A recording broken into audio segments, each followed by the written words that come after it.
Mandetta que vos fala. O desafio dessa nossa mesa é abordar como a cadeia de saúde pode cooperar para um sistema mais sustentável. Veja que o desafio já é para interpretar até o próprio tema da nossa mesa, porque sustentabilidade, nós estamos em Belém do Pará, hoje abrindo a COP30, falando de sustentabilidade climática. Mas como eu não vou desafiar vocês a como melhorar a saúde dos oceanos, das florestas, o reflorestamento, eu quero saber de vocês de sustentabilidade e saúde. Cada um de vocês aqui tem um olhar muito forte dentro daquela parte da cadeia de saúde que é enorme, mas acho que a Interpharma deve ter um olhar como sustentar esse modelo de medicamentos, Abrimed, Abramed, todos vocês aqui têm bem em mente o que a gente quer discutir quando a gente fala de sustentabilidade. A regra vai ser uma regra muito tranquila, eu vou começar sempre pela minha direita, não nada contra a esquerda, mas vou começar pela direita, vai dar a volta no relógio, vai voltar aqui, eu vou ser um moderador. O tema inicial é a gente explorar o tema desta mesa aberto e depois a gente vai vendo como fazer algumas perguntas específicas.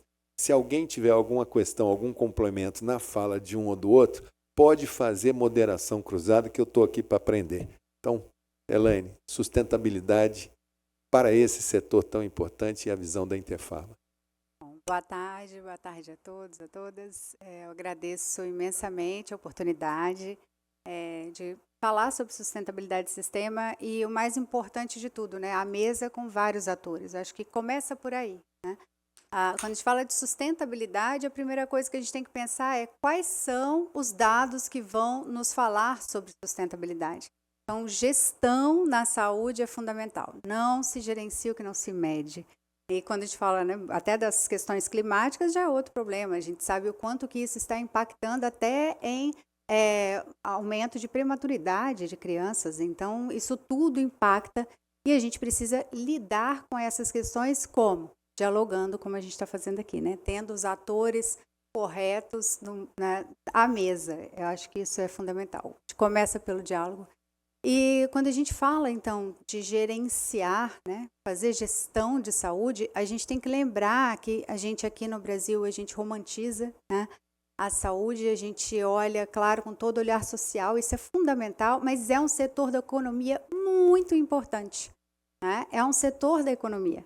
E a gente tem que olhar para o setor privado, que sim, tem como objetivo também a lucratividade. Mas isso não é acima de tudo, né? Assim como não é aqui. E aí eu agradeço a oportunidade da Interpharma se colocar, né, aqui na discussão, porque muitas vezes a indústria fica apartada das discussões do sistema de saúde. E é muito importante, como um ator que fornece, como nós, os principais insumos, né, para esse tratamento, que a gente esteja à mesa fazendo essa discussão. Então, não se pode falar de um sistema de saúde sustentável se a gente não olhar para toda a cadeia. Então, quando a gente fala, por exemplo, de sustentabilidade na saúde suplementar e se coloca, né, e em qualquer lugar, né, eu acho que por onde eu tenho passado, são 2 meses na Interpharma, eu tenho apanhado muito, sabe? Quando a gente fala que não, os medicamentos inovadores são os grandes vilões de um sistema de saúde. Mas quando a gente olha, por exemplo, para o mapa assistencial que a ANS acabou de apresentar, nós estamos falando de 12%, os medicamentos como um todo, 12%, né, dos custos com a saúde. Claro que a gente precisa olhar para esses medicamentos outliers. Quando a gente fala de judicialização, por exemplo, estamos falando de 0,25% de medicamentos que têm o PMVG acima de R$100 mil. Então, estamos falando de dados que às vezes tomam conta, né, principalmente pelo seu impacto orçamentário, mas que a gente precisa, então, olhar com cuidado para esses outliers e não generalizar, né, como vem acontecendo essa discussão. Da mesma forma, quando a gente olha para, ainda falando um pouco da judicialização, que a Interpharma não desenvolve e não estimula, pelo contrário, por isso está levando agora ao Fonajus dados de judicialização para colaborar com essa discussão. A gente investiu em banco de dados, mostra o seguinte, que metade dos medicamentos judicializados no Brasil hoje, a partir de 2022, são medicamentos já incorporados pela Conitec. Então, já passou por avaliação de evidência científica. Então, o grande volume, se a gente quer acabar com isso, como que a gente vai fazer essa discussão? E, por fim, 9 das 10 moléculas mais judicializadas têm genérico, similar e biosimilar. Então, eu acho que assim, o que a gente não pode fazer é replicar uma retórica que vem há muitos anos, utilizando dados antigos de um momento em que não existe mais. Né? Então, hoje, por exemplo, a indústria de inovação no Brasil tem um código de conduta muito sério, está lá no site da Interpharma. A gente não pode usar dados de passado, né, e discutir o passado se a gente tem um presente diferente. Então, mais uma vez, colocar aqui para a gente fazer uma boa discussão e fazer a coisa acontecer, a gente precisa desse diálogo, por exemplo, por meio dos acordos de acesso gerenciado, que está em discussão no Legislativo, né, e passou agora pela Câmara. Então, começo assim para dizer que estou muito feliz da gente poder fazer esse debate com vários atores. Obrigada. Isso aí. Dentro dessa sua fala, como a gente tem, no momento, fruto do projeto Genoma, uma descoberta muito impactante para o setor de saúde, que será os medicamentos feitos individualmente, os tailor-made. E nós começamos a perceber isso com as terapias gênicas, principalmente para as doenças raras ou doenças órfãs, que vieram com um custo muito alto, uma discussão muito grande sobre precificação de pesquisa e precificação de vida, uma coisa muito complexa para ser feita, que no momento certo aqui na mesa alguém pode poder complementar, porque essa linha de pesquisa está muito dentro das grandes farmas e a Interpharma vai ter um papel gigantesco nessa linha. Mas fica aí para depois a gente fazer o nosso repasse. Eu vou passar agora a palavra para o César Nomura, da Abramed, para que sustentabilidade e esse setor, César, como é que você vê todos esses players que estão aqui e aonde que está apertando o calo lá para a Abramed? Boa tarde a todos. Prazer também estar aqui, enorme aqui com vocês. A Abramed é a Associação Brasileira de Medicina Diagnóstica, então talvez aqui eu vivo em hospital, mas vou falar como representante aqui da Abramed. Talvez eu separaria em duas partes. Ontem nós estávamos no evento da Unidas discutindo sobre envelhecimento. Inclusive o Bruno Sobral, que está aqui, estava junto na mesma mesa de abertura, a gente estava discutindo aqui sobre a questão de envelhecimento, e isso é uma realidade, né? Então, a expectativa de vida que há 40 anos mal chegava nos 60 anos, nós já estamos 70 e vamos passar dos 80 e os centenários estão aí, né? Quando a gente olha para a medicina diagnóstica, a questão dos exames, o corpo humano não foi feito, o disco intervertebral ali da coluna não foi feito para viver mais de 100 anos, assim como a cartilagem do joelho, assim como a cartilagem do quadril, né?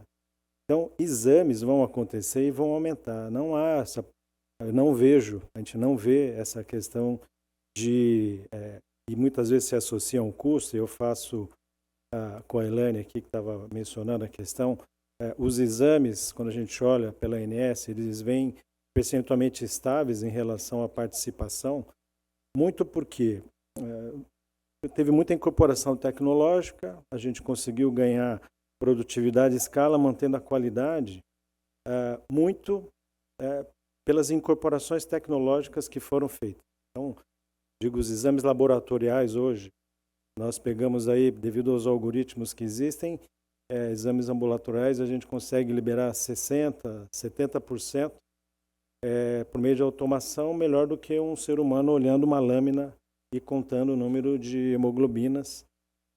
Então, isso veio, por isso que você conseguiu manter esses custos. Então, os grandes desafios que nós olhamos hoje à frente é que os exames eles são fundamentais. 70% das decisões médicas passam por exames diagnósticos que você faz. São trabalhos científicos que você, para as tomadas de decisões clínicas, 70% você precisa de exames para você fazer diagnóstico. E como nós temos olhado para a questão da sustentabilidade? às vezes a gente apanha também, porque diz que faz muito exame e tal, mas a mesma coisa, os profissionais que solicitam aqueles exageros, que são esses também é uma minoria. Não é o dia a dia, não é a maioria da participação dos exames. Então, como nós temos trabalhado e o que a gente enxerga, até para ajudar o setor, com relação à interoperabilidade. Então, a questão dos dados, a Abramed tem trabalhado com o Ministério da Saúde, com a parceria a gente assinou, a gente vai renovar agora de novo a parceria com a CEDIGE, que é a parte de Secretaria Digital do Ministério da Saúde, para que esses dados a gente possa interoperar, porque vai ser necessário fazer exames. A gente sabe que pior do que você não fazer um exame é fazer um exame mal feito, um diagnóstico errado. Pior do que você não fazer um diagnóstico é fazer um diagnóstico errado. Então, o que nós estamos trabalhando é para que realmente se façam os exames que precisam ser feitos. Então, uma interoperabilidade, se um paciente fez um exame numa clínica e vem no hospital, ele realmente não precisa repetir esses exames. E já passou da fase, e nós temos discutido isso dentro da Abramed, que nós não queremos ficar vivendo de fazer exames desnecessários, mas não é porque a gente não controla isso. Então, a maneira como nós entendemos, isso pode afetar a nossa receita e o core business até de associados. Mas a gente entende que para a sustentabilidade do setor, a interoperabilidade dos dados ela vai ser fundamental para que exames que não precisam ser repetidos não sejam repetidos. Né? E que os dados estejam com o paciente, eles sejam os donos das informações e dos dados, que está começando com a RNDS, a Rede Nacional de Dados do Ministério, e que agora o próprio sistema privado tem trabalhado. Então, num resumo, o que nós estamos olhando para o setor, para a sustentabilidade, é algo que pode até parecer para alguns no começo, mas isso é um tiro no pé. Vocês vão interoperar dados, então vai ter gente que vai fazer menos exames. Não tem problema, porque pior do que fazer menos exames é você fazer exames e depois a operadora glosa você por alguma das razões, ou você não recebe algo que você fez. Então é melhor que só se faça os que precisam ser feitos realmente. E nós queremos apoiar isso e a gente está trabalhando nesse sentido. É muito interessante o olhar de uma associação como a ABMED, que tem o seguinte desafio. A ABMED. Eu me formei nessa cidade em 1989. Então eu tenho aí 35 anos de formado. O paraninfo da minha turma, professor Silvestre Gomes Matos, chegou e falou assim: olha, essa turma tem um grande desafio na sua vida. Quando ele se formou, você tirava o sangue de um indivíduo e poderia solicitar 39 testes, 39 informações. E o professor dele já falou que aquilo era um absurdo em 1960. E a minha turma estava se formando com terríveis 289 coisas que eu poderia solicitar num exame de sangue. Então, se eu não examinasse muito bem o paciente, eu iria quebrar o SUS, eu iria quebrar os planos de saúde, eu iria quebrar tudo. Quantas coisas eu posso pedir num exame de sangue hoje? Mais de 1.000? Mais de 2.000? Mais de 3.000? Mais de 4.000? Mais de 5.000? Nós estamos em torno de 6.000 e tantas. Nós formávamos até 2014, nós tínhamos 132 cursos de medicina. O governo agora acaba de autorizar mais um tanto, estamos batendo 497 cursos. Estamos abrindo 50.000 vagas para médicos por ano. Devemos chegar a algo em torno de 500.000 médicos formados por década. Um médico trabalha 4 décadas, 40 anos, dos 25 aos 65. Então, devemos estabilizar o número de médicos no Brasil em torno de 2 milhões de médicos. Hoje nós temos algo em torno de 600.000 enfermeiras e temos em torno de 1 milhão de técnicos de enfermagem. Teremos o dobro de médicos do que técnicos de enfermagem e enfermeira a continuar tudo como está. Esses médicos estão endividados pelo FIES, porque essa expansão é toda do ensino privado, são faculdades extremamente caras, saem com dívidas acima de R$1 milhão e só tem residência para 17 mil vagas por ano e estamos formando 50 mil. Vamos ficar com algo em torno de 35 mil médicos por ano sem residência, com a caneta na mão, e o número de exames até 2035 deve chegar a 20 mil coisas. Então, esse daí, depois eu queria que você juntasse isso tudo num pacote só na volta e falasse como é que a gente vai fechar a sustentabilidade com esse coquetel explosivo aí, que é para gente quebrar a cabeça. E eu vou falando porque eu quebrei muita cabeça tentando achar solução para essas coisas e não consegui. Então, eu vivo mais dos meus desafios do que das minhas certezas. Fernando, da Abimed, como é que vocês estão vendo a sustentabilidade com esse complexo industrial, enfim, com essa produção nacional, com esse mundo produzindo cada vez mais? Qual é o olhar que vocês têm, levando em conta a sustentabilidade do setor como um todo e principalmente no Brasil? Bom, antes de mais nada, me ouvem, não? Boa tarde a todos, boa tarde a todas. Bom, ministro, eu acho que falar de sustentabilidade no setor de saúde hoje é uma temeridade. Eu acho que o setor passa por um momento absolutamente crítico.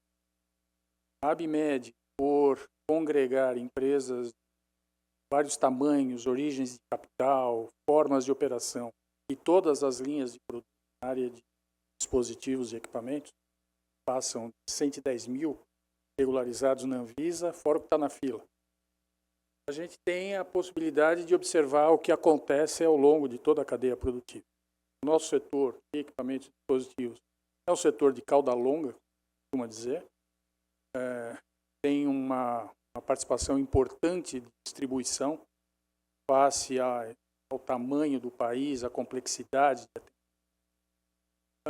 E, de alguma maneira, nós olhamos com uma perspectiva de longo prazo. A Abimed tem se preocupado em olhar a sustentabilidade do setor de saúde no longo prazo para poder fazer a engenharia reversa e chegar no que precisa, de alguma maneira, ser solucionada hoje. Mas nós temos problemas graves ocorrendo hoje. Nós temos, por exemplo, uma questão de fluxo de caixa em toda a cadeia produtiva que está assimétrica. Isso causa problemas absolutamente críticos para todo o setor. O senhor comentou a questão relativa ao clima. Embora se fale muito, eu acho que a indústria está olhando pouco o impacto da mudança climática sobre a saúde.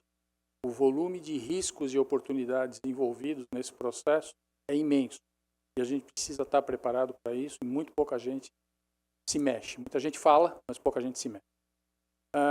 Por outro lado, na questão relativa ao complexo econômico e industrial da saúde, que é uma iniciativa louvável, né? O Brasil passou por um processo de desindustrialização por várias questões, dentre elas o baixo valor do dólar no passado, a agressividade de outras regiões do planeta em atrair capitais para investimento produtivo, China, basicamente, mas outros também, Vietnã e alguns outros ali da região.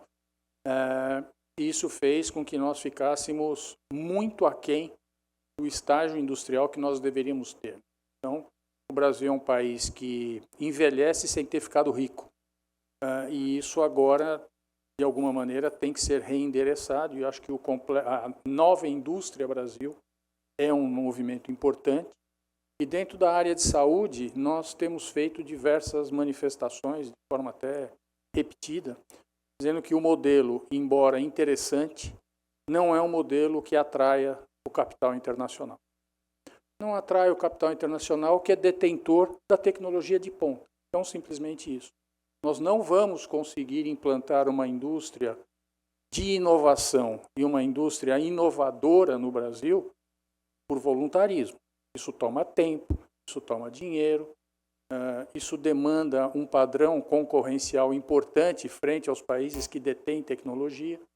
Então, nossa proposta tem sido, até para garantir a sustentabilidade do processo, porque senão daqui a pouco acaba também o movimento de industrialização, é de fundamental importância que existam mecanismos de atração de capital. Não interessa de quem é. Não pode ter proteção a capital nacional, não pode ter preferências exageradas para quem produz ou fabrica no Brasil. O mercado tem que ser aberto. Se o Brasil quer se inserir no mundo, numa geopolítica multipolarizada, a gente tem que estar aberto para o mundo, né? Porque não dá para nos isolarmos e imaginar que vamos ter êxito num cenário em que todo mundo compete, principalmente nos tiers mais elevados de tecnologia. Só para dar um dado, não sei se o senhor conhece, mas a nossa tecnologia, eu estou falando de dispositivos, equipamentos médicos especificamente, nós temos um atraso médio de 8 anos em relação aos principais países do mundo.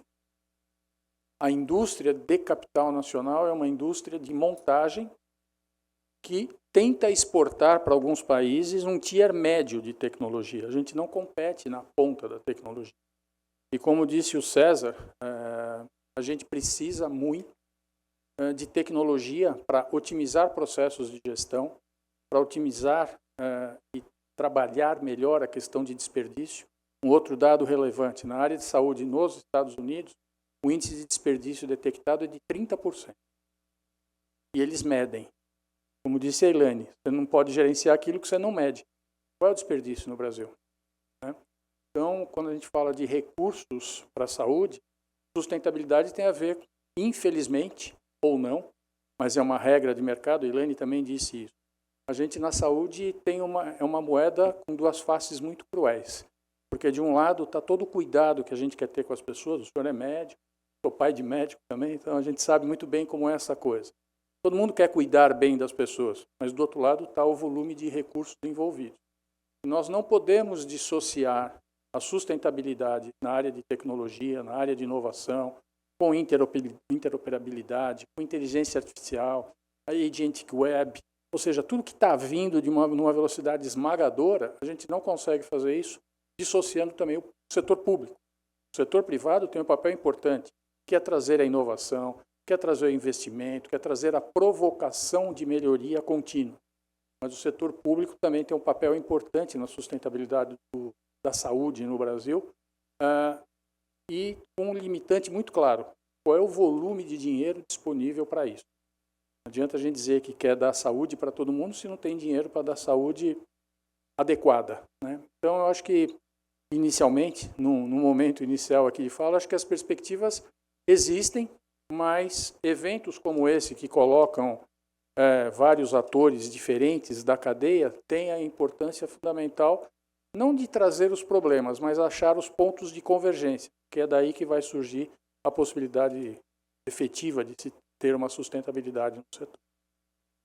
É desafiador, mas para a gente refletir, a nossa balança comercial em saúde, ela é negativa para o Brasil, acima de 50 bilhões de dólares. Se eu pegar a produção de soja de Mato Grosso do Sul e meio Paraná, eu exporto 50 bilhões de dólares. Então eu queimo a safra toda de soja do Mato Grosso do Sul e meio Paraná só para adquirir os itens que nós estamos aqui falando de sustentabilidade. Na pandemia ficou muito claro que nós desindustrializamos artigos de baixa complexidade. Máscara foi um problema. Só que não foi um problema para o Brasil, foi um problema para o mundo. Então, se foi um problema para o mundo falou, opa, eu quero discutir. Parece que nós vamos caminhar agora para alguma coisa de retirar 96% dos itens estão ali no entorno da China. E o Brasil surge como uma possibilidade nas Américas. Se a gente tivesse um bom relacionamento com os americanos, a gente podia fazer o eixo das Américas, tem 1 bilhão e 100 milhões de pessoas, pelo menos para a gente reacender uma indústria de complexidade menor. E a falta de pesquisa e produção de doenças que a gente fala são negligenciadas. Negligenciadas por quem? Por nós. Quer dizer, cadê a solução da dengue, a solução da malária? Essas não são soluções que virão da Interpharma, que virão da Suécia, porque não dói neles a malária e a dengue. Mas para os países que doem, talvez se a gente estivesse fazendo mais pesquisa e mais desenvolvimento de produtos para essas situações, eles teriam que comprá-las, porque nós poderíamos ser a ponta.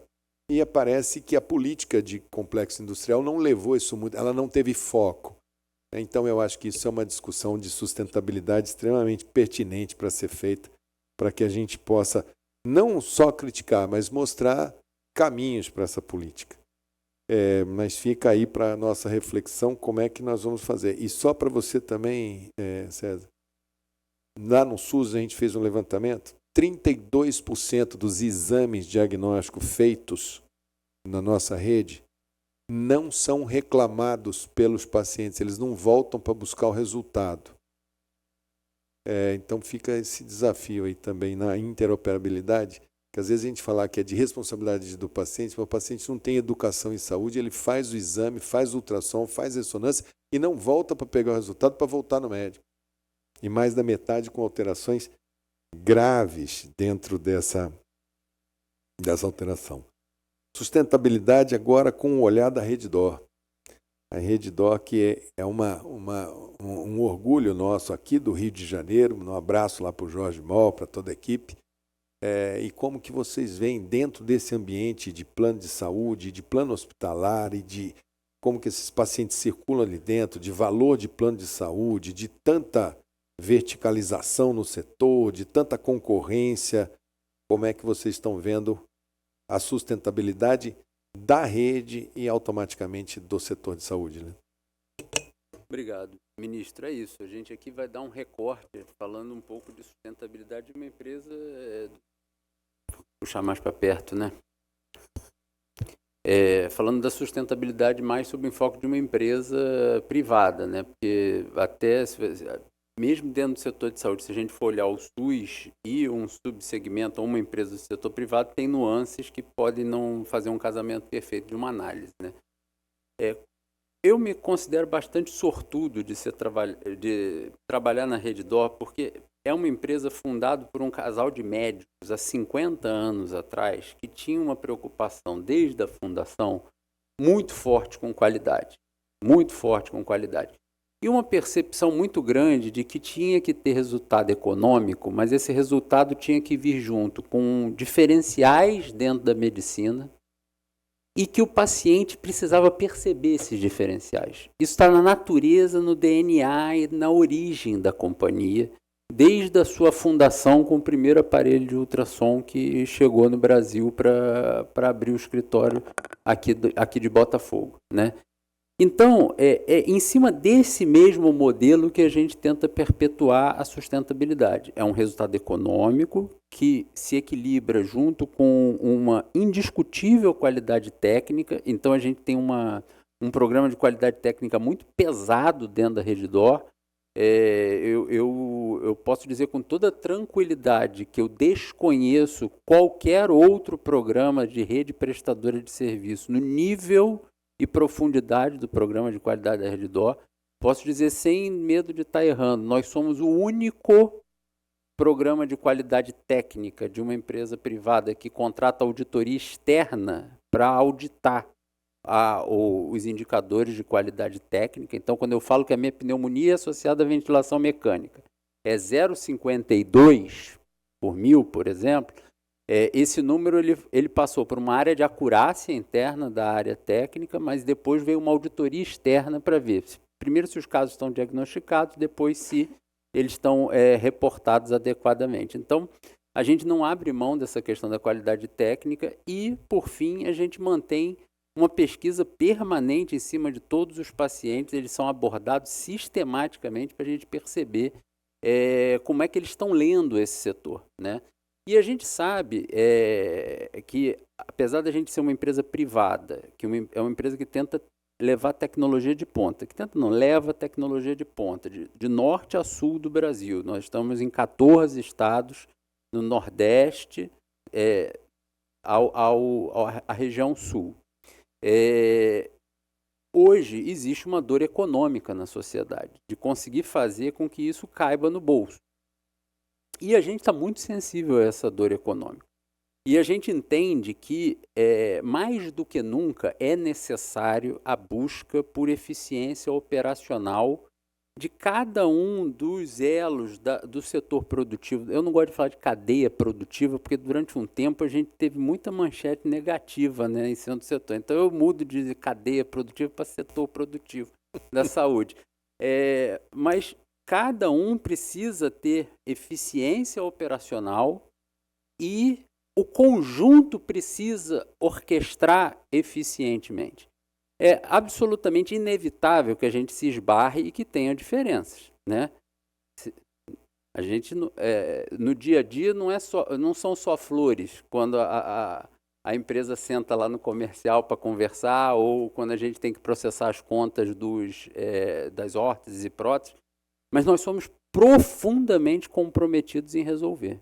Nós somos profundamente comprometidos em fazer ter justiça e ter um certo equilíbrio, e não deixar que a injustiça aconteça e trazer eficiência. O nosso modelo, eu acho que é bem sucedido. Eu vou dar um exemplo para mim que é o mais importante. O custo administrativo de um hospital, em média, vai de 10% a 15%, dependendo do tamanho do hospital, da região do país que ele está. O custo administrativo médio dos meus hospitais, quem dera que fossem, né, mas da empresa que eu trabalho, Nossos, exatamente. É de 4%, 5%. É de 4% a 5%. E é assim que a gente consegue reverter capital, que a gente libera capital, para retornar com esse capital no investimento. Por isso nós temos o maior parque robótico da América Latina, por exemplo. Fica na Redditor e não fica concentrado no eixo Rio-São Paulo. Eu tenho robô de norte a sul do país. Exatamente porque a gente quer levar isso a todas as regiões onde nós atuamos, né? E essa liberação de capital, a gente entende que precisa ter eficiência operacional para trazer isso, em todas as dimensões. E isso vai acontecer de se refletir nas relações entre os diferentes elos também, essa busca por essa eficiência operacional. Com momentos que a gente se sente mais machucado pela fonte pagadora, com um momento onde o prestador de serviço da gente se sente mais machucado pela gente, mas numa boa briga, na minha opinião, porque é uma briga que permite com que a gente vá se espremendo, consiga sair do outro lado com um resultado técnico bom para o paciente, e esse paciente percebendo esse resultado técnico. Porque se um dia a gente abrir mão da qualidade técnica, e eu tenho muita preocupação com alguns modelos que até existem aqui dentro do país, que não têm preocupação com qualidade técnica, que não têm preocupação com o resultado que é entregue para a sociedade, que são modelos mais de batida comercial. O paciente não é bobo, ele está percebendo tudo. O setor de saúde também não é bobo, ele está vendo tudo, sabe quem é quem. Então, uma hora o paciente se retira. Quando ele pode, ele se retira. Mas para ele poder se retirar em busca da qualidade, a gente precisa trazer uma eficiência imensa a esse setor. Escala é algo que é tido assim como um monstro, praticamente aqui no Brasil. Você fala de escala, parece que você está xingando a mãe de alguém. Mas a gente não consegue fazer 4, 5% de custo administrativo sem escala. Isso é fundamental para a gente ter custo administrativo. Então, assim, a gente também colocou nos jornais, além dos indicadores de qualidade técnica do programa, a gente colocou o benefício da escala para o paciente. Até porque, como a gente importa muita literatura, a gente importa literatura errada ou que não se aplica a gente. Então, a gente acabou de mandar para publicação, e eu fiquei muito orgulhoso desse artigo que a gente está mandando para a Lancet. Eu não sei se a Lancet vai aceitar, mas tem um artigo na Lancet de 2024 que diz que a formação de rede hospitalar nos Estados Unidos, quem coalesceu na rede, piorou a qualidade. Piorou a qualidade. E isso veio aqui para o Brasil. Quem coalesceu? Os hospitais que formaram uma rede, teriam piorado seus indicadores de qualidade técnica, em detrimento do resultado econômico. Era isso que o estudo queria criticar, os grupos, né? E isso foi muito ventilado aqui dentro do Brasil quando você fala da formação de grupos, né? E aí fala-se, lógico que a Redditor é o sobrenome dessa ponderação. A gente está mandando para a Lancet também. Em todos os indicadores de qualidade técnica nós tivemos melhoria, tanto nos hospitais que nós compramos, quanto nos hospitais que nós construímos. Porque no Brasil, quando você compra um hospital, você está comprando um hospital de 60 leitos em média. É um hospital que não tem escala para ter qualidade técnica, para ter qualidade assistencial, para ter eficiência operacional. Não há mágica num hospital de 40, 60 leitos, a não ser que ele pertença a uma grande rede. Aí ele se equilibra, porque ele tem compra centralizada, não tem jurídico, não tem uma série de áreas. Mas um hospital isolado pequeno, muito difícil de se equilibrar. E isso só vai acontecer com escala. Então a gente precisa para buscar sustentabilidade no Brasil, nós precisamos de empresas comprometidas com longo prazo. Eu tenho orgulho que essa empresa que eu participo é comprometida no longo prazo. É uma empresa que tem ações na Bolsa, mas a família controladora tem um compromisso nas próximas décadas de estar presente na companhia. A gente precisa de empresas grandes, com escala, com diluição de custo e com capacidade de negociação. E a gente precisa de compromisso moral com qualidade dentro do setor de saúde, conjugando essas coisas e entregando para a sociedade. Desculpa se eu falei demais, né? Não, mas tocou em pontos importantíssimos. Acho que para todos nós aqui, escala é um item que vai permear aqui sustentabilidade e escala. E só para a gente deixar alguns números de escala para todo mundo estar no mesmo diapasão. Saiu ontem o número de usuários de planos de saúde no Brasil, 53 milhões e 35 milhões de planos odontológicos. O Brasil tem 220 milhões de habitantes, então são menos 50. Eu tenho 170 milhões no SUS. A escala hoje está com o SUS. O SUS é o maior plano de saúde de cobertura do mundo. Imagine o desafio dessa cadeira. E fica aí a pergunta: quando que o setor privado, que faz muito bem assistência, vai conseguir se apropriar dessa política do SUS para ele conseguir potencializar a assistência? E quando que o sistema privado vai se aproximar do SUS para ver se consegue fazer prevenção e promoção em saúde, onde o SUS é muito bom? Sustentabilidade vai ter que fazer com que esses dois mundos tenham uma interface maior. Então fica aí para a sua reflexão como é que tem sido o diálogo do SUS, se ele é pontual, se ele é eleitoreiro, com os erros que todos cometemos, eu cometi, todos cometeram, ou se você vê alguma luz no fim do túnel que não seja um trem de lá para cá, né? Porque se for outro trem, eu não sei se o país aguenta.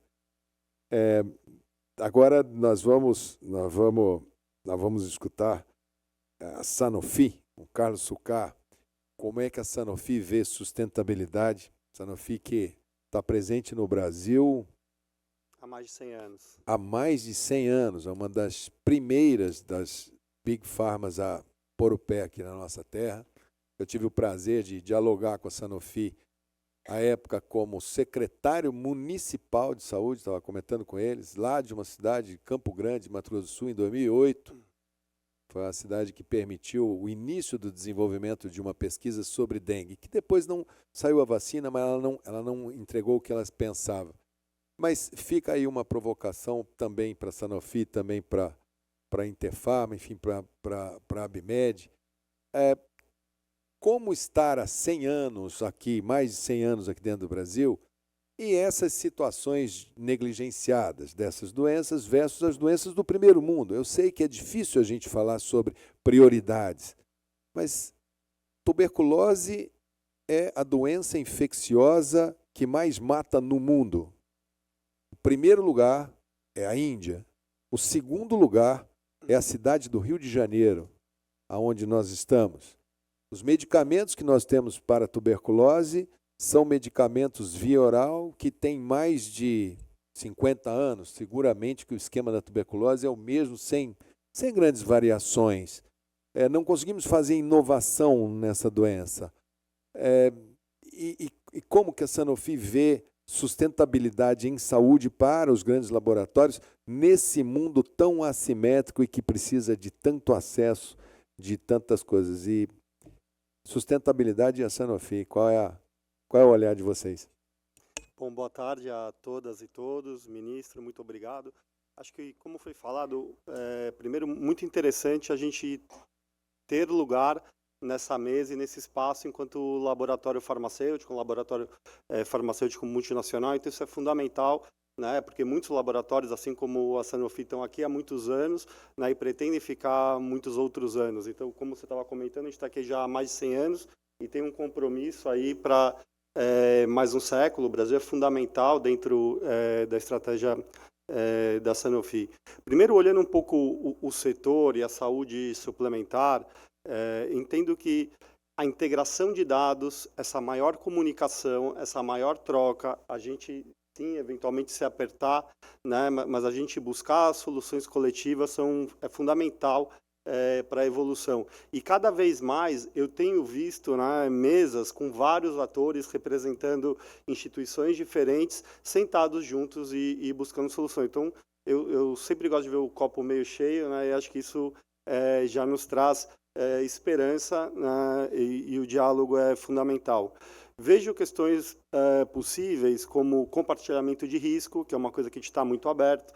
A Sanofi hoje conversa com todos os setores, prestadores, pagadores, né, também a parte pública, secretarias de Estado, a gente está presente e conversando de maneira centralizada, descentralizada, e aí como você trouxe, né, tem uma questão da integração dos vários elos da saúde suplementar e tem uma questão da integração entre saúde de privada e saúde pública. No Covid, a gente viu que foi impossível você dissociar as coisas, né? Quando você entra numa crise muito grande, ou todo mundo teve que dar a mão e a gente viu isso acontecendo. Então, isso é fundamental. Vi bem de perto. Esperando a mão aí. Acho que um marco importante da contribuição de sustentabilidade são também as PDPs, quando a gente olha para a parte pública, né? A Sanofi tem muito orgulho de uma PDP que a gente terminou junto com o Butantan, né? Onde hoje eles são autossuficientes na produção da vacina de gripe. Então, isso é inovação, né? E isso também é sustentabilidade. A gente tem aumentado muito o número de pesquisas clínicas com a evolução da regulamentação que a gente tem no Brasil, então a gente multiplicou mais de 10 vezes nos últimos 5, 6 anos o número de estudos clínicos, né, e de pacientes que a gente tem nesses estudos. Hoje a gente tem mais de 50 estudos e a gente espera triplicar isso no Brasil, e isso traz inovação, isso traz sustentabilidade. Então, eu acho que vai muito nesse caminho, né. Tem algumas coisas que eu entendo que a gente possa evoluir, como, por exemplo, né, o processo de incorporação hoje na saúde suplementar, de novas tecnologias, ele é um processo que ele não considera os descontos, né, que a Sanofi e outros laboratórios colocam. Então, você tem que incorporar e fazer todo o seu modelo farmacoeconômico, o seu dossiê, em cima de um preço lista, né? Quer dizer, será que esse é o melhor modelo? Então, a gente vem insistindo, né, tanto com as associações, quanto também dos pagadores, né, quanto também com a própria ANS, de que não é possível que não haja como ter o controle disso, como passar isso para a ponta. A gente sabe que o sistema é fragmentado, são mais de 700 operadoras, né, 700 pagadores, né, 700 HMOs, no sistema, mas não é possível que isso não tenha como ser regulamentado, uma vez que os laboratórios estão abertos, né? E na Conitec, por exemplo, a gente tem o exemplo dentro de casa, é considerado o desconto, né, dentro do seu dossiê. Então, você pode colocar lá, você não é obrigado a se fiar ao preço lista. E por que isso é tão importante? Porque os preços do Brasil são referência para vários países do mundo, assim como vários países do mundo são referência para o Brasil, cesta de países, né, para você definir preço fábrica. Então, às vezes a gente tem muito mais dificuldade com a nossa global, com a nossa matriz, não só de explicar o modelo, mas de conseguir preços listas que possam impactar, né, o negócio da Sanofi em outros países. Mas a gente tem muito mais flexibilidade em trabalhar descontos, em fazer esse desconto chegar na ponta, né? Então, eu acho que tanto isso quanto modelos de risco compartilhado, que a gente está muito aberto, que são complexos, que se fala há muito tempo, mas acho que não se evolui ao mesmo passo do debate, são fundamentais para a gente, como medidas concretas, evoluir, principalmente pensando aqui no ambiente da saúde suplementar. Na política de medicamentos a gente tem grandes itens de sustentabilidade, porque é uma indústria muito poderosa, a indústria do conhecimento. Quanto vale a indústria automobilística? Quanto vale a GM, que foi a maior empresa automobilística do mundo? A GM tem um valor de mercado aí de 100 bilhões de dólares. quanto vale a Ford, quanto vale a Volkswagen, quanto vale o setor automobilístico. Somado todo mundo, a gente deve chegar em 300 bilhões de dólares. Quanto vale a Pfizer? 1 trilhão e 400 bilhões de dólares. Porque há uma expectativa em relação à inovação que vem daí. Talvez seja uma das empresas de maior valuation no mundo.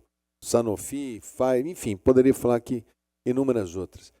Mas é só para vocês deixarem isso daí não, como...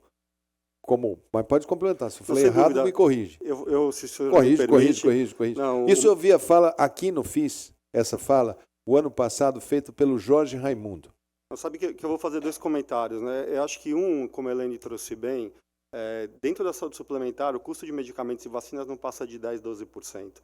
Né? E muitas vezes... Sim. Não, isso é um ponto, mas a Pfizer vale 140 bilhões, a Sanofi vale 100 bilhões hoje, a que mais vale hoje, talvez a Lilly, que deva estar chegando perto de 1 trilhão, e a Novo Nordisk em 300, 400 bilhões. Então, os números são bem menores. Né? E se a gente pensar, por exemplo, em tecnologia, em empresas, uma empresa valendo 4 trilhões, 3 trilhões, 2 trilhões, acima do trilhão. Então, eu penso que, pelo risco, né? Quanto a Sanofi investe em pesquisa e desenvolvimento todo ano? Investe na casa de 10 bilhões de dólares para um faturamento de 50 bilhões. Então, é altíssimo risco, sendo que 90% ou mais falha. Então, é um negócio de muito risco, é um negócio de inovação, é um negócio em saúde que está melhorando a vida das pessoas e que tem um valuation bem menor aí que as empresas de tecnologia. Não tenha dúvida, eu acho que sustentabilidade para as grandes empresas de fármaco, como é o caso da Sanofi, se ela está há 100 anos no Brasil, se ela vem dando lucro, se ela vem se autofinanciando, é porque o tema sustentabilidade para ela é um tema bem familiar, bem familiarizado. Ela achou já, a indústria farmacêutica mundial achou um ponto de equilíbrio para se autossustentar. O que me chama um pouco a atenção é como que nós vamos melhorar a chegada do medicamento para países que têm carências de renda, que têm carências. Você pega a África, a gente olha e fala assim, eu não tenho nada a ver com isso, não quero saber. O próximo vírus pode estar ali dentro, a próxima superbactéria pode estar ali dentro. O mercado de antibióticos, ele não produz uma molécula nova há quantos anos? Que nós não temos um antibiótico, uma classe nova de medicamentos. Qual o índice de bactérias resistentes? Qual vai ser o próximo grande impacto de sustentabilidade vão olhar, os olhos vão virar para quem? Se não vai ser para aqueles que fazem. Por que não se faz? Porque os países reteriam o antibiótico para usar somente para os organismos resistentes e não deixariam ele chegar nas prateleiras e ser consumido pela massa para diluir o custo? Será que esse é um dos motivos? Será que a humanidade vai ter que discutir isso em termos de sustentabilidade? Aí não falando mais de sustentabilidade do setor, mas uma sustentabilidade da própria espécie humana, que a gente sabe que esse risco é um risco real, existente. Então, são algumas questões que eu acho que passam aí para vocês discutirem aqui. Minha função é provocá-los.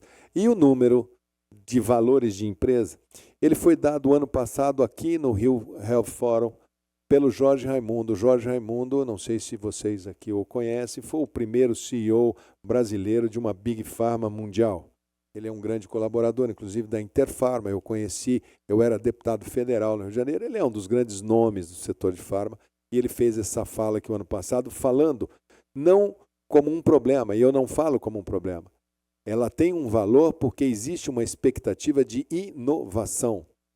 Quando você tem um medicamento, como foi no Viagra, e você trouxe uma inovação para a impotência, as ações explodiram. Quando você trouxe o primeiro medicamento para a obesidade, que é o Ozempic, as ações explodiram. Agora o Mounjaro está explodindo e os próximos devem explodir, todos numa sequência, porque existe uma lógica nesta sequência. Agora, existem lógicas que são lógicas não comerciais sustentáveis da empresa, mas que deveriam ser sustentáveis para regiões do planeta que têm determinados problemas. Eu citei alguns aqui, mas ficaria muito chato eu citar um corolário aqui de situações de doença que precisam do olhar de todos. Mas vejo que a gente está falando a mesma língua sobre sustentabilidade. Agora, a Abrange está com a língua afiada, porque fez um dos melhores congressos de saúde do país, e onde eu tive a honra de estar na abertura. Parabenizo a toda a equipe lá. Nunca vi tanta gente importante no mesmo lugar, ministro do Supremo, ex-ministro do Supremo. Nossa, estava todo mundo lá no evento da Abrange. Eu olhei e falei assim, só faltou aqui os médicos, os doentes, esse povo. Como é que vai fazer os economistas para falar como é que faz um país para arrumar renda? Como é que vocês estão trabalhando sustentabilidade dentro do Brasil com uma carteira de planos de saúde, aqui falando coletivamente, não falando só dos afiliados da Abrange, mas que está aí relativamente em torno de 50 milhões de vidas, uma taxa de juros de 15% aí praticada na ponta, um país que não agrega mercado novo, isso vale também, depois você pode complementar. Como é que vocês veem macroeconomia, um fator que está fora da administração? Isso interfere na sustentabilidade das suas empresas, interfere no planejamento? Como é que isso se dá para um grupo de empresas, a preocupação delas quanto à sustentabilidade do setor? Já que você veio agora do maior congresso de medicina de grupo do país, e deve estar com tudo 0 quilômetro. Ministro Mandetta, um prazer e uma honra estar aqui, e ao cumprimento o ministro em nome de todos da mesa. Quero agradecer a presença no nosso congresso. A presença de vocês que torna aquele evento importante, um importante espaço para esse debate. Muito obrigado. Bom, olhar um pouco para os diferentes olhares. Falar por último já tem um grande desafio e traz um grande benefício também. O desafio é porque, no fundo, a gente tem várias questões que foram trazidas por todos vocês e que fica na expectativa de que quem vai falar para frente vai falar algumas soluções. Então aqui estão todas, Estão todos os desafios para frente e a gente precisa de muitas soluções. A gente precisa sentar e colocar a cabeça para funcionar, bastante para a gente pensar para a gente falar em sustentabilidade no setor de saúde. Mas também traz um ponto positivo porque muitas das coisas já foram ditas e a gente não precisa repeti-las. Mas olhando aqui para a saúde, para um olhar mais de planos de saúde, eu acho que eu gosto de primeiro trazer aquilo que a gente já está fazendo e está funcionando muito bem. Eu acho que eu corroboro muito aqui com um ponto trazido pelo Leandro. As empresas elas estão buscando a sustentabilidade a todo momento. Esse setor vai buscar a sustentabilidade, ele vai alcançá-la. Acho que eu não tenho dúvida. O ser humano ele se adapta. A nossa capacidade de adaptação ela é absurda. A nossa capacidade de implementação de tecnologia, de buscar eficiência, de reduzir custo e tentar entregar aquilo que na ponta é o desejo a demanda, que na economia a gente fala de curva de oferta e demanda. Nós vamos trabalhar para entregá-la. Eu não tenho dúvida. Agora, eu tenho dúvida, sim, se eventual a empresa A, a empresa B ou a empresa C, se essas vão conseguir chegar lá. E não vão, é quase que uma evolução natural, não vão ser todos. Mas nós vamos nos adaptar e tem muita gente, muitas empresas trabalhando em novas ferramentas, um olhar diferente de gestão para a gente alcançar esse tão desejado setor de saúde que seja responsivo e sustentável e também que dê mais acesso. Então, eu acho que é uma primeira mensagem, eu acho que cada uma das empresas aqui representadas nessa mesa, vamos ter que buscar meios de alcançar essa sustentabilidade e nem sempre isso vai se dar só olhando para o colega e olhando por uma ajuda, uma cooperação. Acho que tem que olhar para dentro primeiro. Agora, tem muita coisa que a gente já está fazendo do ponto de vista de cooperação, então faço aqui menção a iniciativas como, por exemplo, junto à indústria, nós sentamos na Abrange quase semanalmente, com representantes de todas as indústrias para tentar buscar o quê? Buscar alguma compensação, alguma diferencial de preço, algum mecanismo que possa nos implementar algum mecanismo diferente de compartilhamento de risco, Então, quem está aqui conosco, inclusive, nosso diretor médico, o Dr. Cássio de Alves, ele está com as indústrias todas e a Sanofi também está com a gente sempre lá. Eu acho que a gente já está trabalhando bastante. Mas para frente o desafio, ele está também correndo atrás e cada vez tornando com que os nossos problemas ficam maiores ao longo do tempo. Então, eu acho que aí agora trazer um pouco das preocupações, Quando a gente fala, por exemplo, de tecnologia, eu acho que a gente tem para frente um desafio já inerente ao próprio processo de desenvolvimento tecnológico. Quando eu entrei nesse setor, o grande desafio era se o plano de saúde conseguiria incorporar uma ressonância magnética. Isso vai quebrar, não vai ter jeito. A ressonância magnética era muito cara, perto do que a gente tinha de exame de imagem. Mas se a gente olhar para isso vis-à-vis ao comparativo atual, quer dizer, aquilo era muito simples de fazer. O comparativo atual, eu vou dar um exemplo simples, mas uma usina sucroalcooleira no interior de São Paulo com 2.000 funcionários, ela vai pagar de plano de saúde de 250 a 300 reais. E a gente está falando aqui, então, o quê? De um boleto mensal de 500 a 600 mil reais, tira impostos, vamos ver o que sobra ali. Aí coloca um paciente oncológico em 2.000. Um paciente oncológico vai custar a mensalidade da companhia inteira, ou pelo menos boa parte disso. Será que vai caber? Vai caber dentro daquele contrato? Esse é um grande desafio. Então, eu estou dando esse exemplo porque ele chegou para a gente, uma das nossas operadoras, inclusive, que é um hospital filantrópico formidável, com um dos maiores do interior de São Paulo, que também tem plano de saúde, e ele me disse que ele não consegue ver a empresa, o plano de saúde, né, sustentável ao longo do tempo, porque os contratos deles são esses. 2.000, 2.500 vidas, funcionava até então. Agora, com imunobiológicos, com tratamento oncológico e todas essas doenças, esses contratos eles ficam com uma dificuldade muito grande de serem geridos. Se você tiver um tratamento de 100 mil, de 150 mil, de 120 mil dentro daquele contrato, ele pega uma fatia muito grande e fica insustentável. Então, buscar ferramentas para a gente pensar e solucionar isso é o que a gente precisa.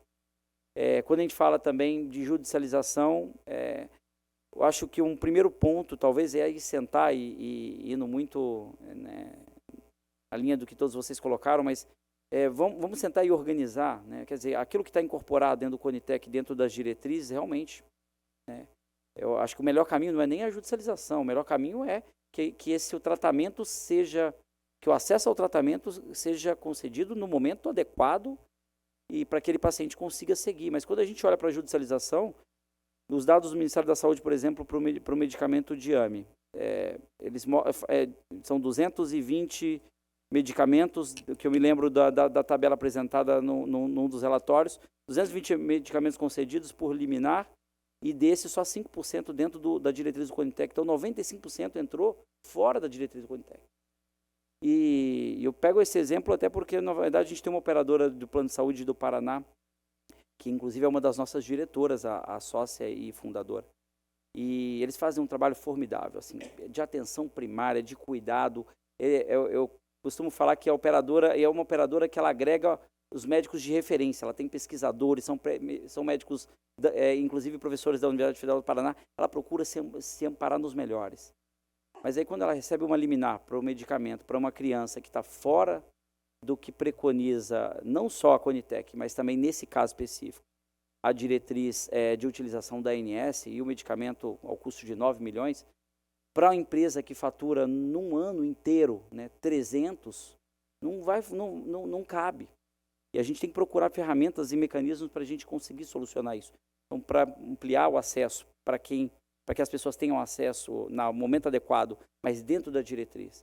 E como fazer isso? Eu acho que esse é um debate que, inclusive, a gente já levou também, em algum momento, teve uma reunião na Interfarma, que a gente levou lá como que a gente pode organizar para que a diretriz seja respeitada e, ao mesmo tempo, a gente também trabalhar com as operadoras para que a gente consiga ser célere nesse processo de autorização. Acho que esse é um ponto muito importante para trazer de judicialização. E a judicialização não é só medicamento, né?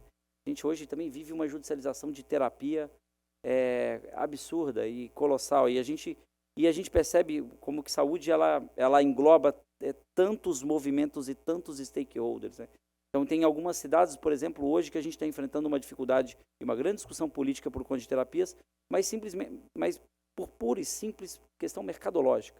A operadora, né, olhando que não dava, era insustentável da forma como estavam com aquelas clínicas lá estabelecidas, ela monta uma estrutura própria, né, e vai fazer essa alteração de rede, e as clínicas próprias que lá estavam, elas começam a fazer movimento político, juntando toda tentando e fazendo, inclusive, aí a gente tem essa dificuldade também, pela proximidade com o paciente, fazendo toda essa pressão social para que o plano de saúde volte a credenciar aquela clínica que estava cobrando 35 mil reais por criança mês. Isso é insustentável. O plano de saúde de uma criança na mesma cidade é quanto? 200 reais de ticket médio. 35 mil não dá, não vai caber. Então a gente acho que tem que procurar sempre aqui soluções para todos esses problemas. É claro que as empresas estão fazendo. Então se o problema é de fato de uma má utilização, uma má prática, um desperdício de recursos, vamos ter que montar uma estrutura própria e trazer uma estrutura que seja eficiente. Buscar a escala é fundamental. Então, as operadoras, eu diria, da Abrange são 140 e hoje são de todas as modalidades, tem representantes dentro da instituição. O que a gente percebe, todas elas, a preocupação é buscar escala e, ao mesmo tempo, reduzir despesa administrativa, implementar software de inteligência artificial, implementar melhoria de gestão, melhoria no precificação. A gente está com um grande processo. Eu diria para você que quando eu entrei no setor, e a minha área, eu gosto muito disso, né? Eu sou economista e método quantitativo. Então, quando eu entrei, eu gostava muito de olhar para o pricing de plano.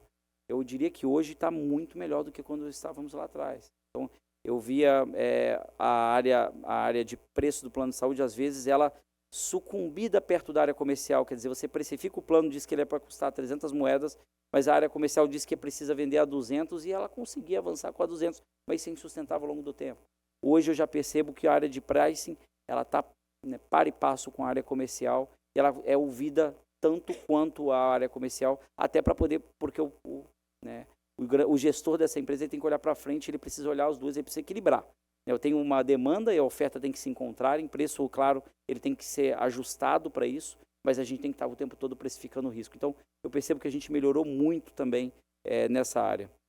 E aí fazer aqui também talvez trazer aqui esse tema, que é praticamente quase combinado, a gente conversou dele agora há pouco, né? Sobre compartilhamento de risco. Acho que a gente tem ferramentas que a gente pode utilizar hoje, quando a gente fala de doenças raras e medicamentos de elevado custo. Para outros, a gente tem outras ferramentas que podem já, inclusive, estar funcionando. Mas o compartilhamento de risco está em discussão hoje no Congresso Nacional. Eu acho que é uma medida positiva que vem a agregar e que, quem sabe, pode ser mais um mecanismo para dar sustentabilidade para nós ao longo do tempo. Essa questão de compartilhamento de risco e incorporação, eu passei por ela, fiz a primeira. Mas eu chamei o Denizar para ser da minha esqueti, da incorporadora, pela expertise do Denizar em precificação, enfim, em incorporações. E a gente estava fazendo junto, antes de eu ser ministro, algumas coisas para o Canadá de compartilhamento de risco. Então aí a gente resolveu inovar aqui no Brasil. Foi muito difícil, não foi fácil. O Tribunal de Contas levou muito tempo. Eu falei, dessa vez meu CPF vai ser devidamente explodido, porque você explicar para o Tribunal de Contas o que é um compartilhamento de risco quando não existia nada foi muito difícil. Mas aqui eu falo isso porque eu tenho que registrar, na época, o presidente do tribunal, quando eu expliquei, ele chamou os técnicos, falou, pensem fora da caixa, porque se a gente não for nesse caminho, a gente vai ter muita dificuldade. E assim foi feito para o primeiro medicamento, chamado Spinraza.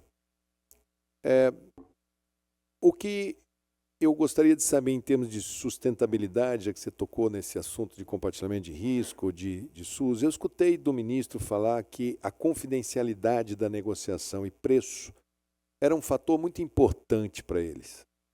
O Brasil tem o princípio da ampla publicização dos gastos públicos. O Brasil é um país onde qualquer coisa tem que ser publicizada. Então, quando foi feito o primeiro compartilhamento de risco, vou dar aqui só um elemento aí para vocês verem como tudo é complicado.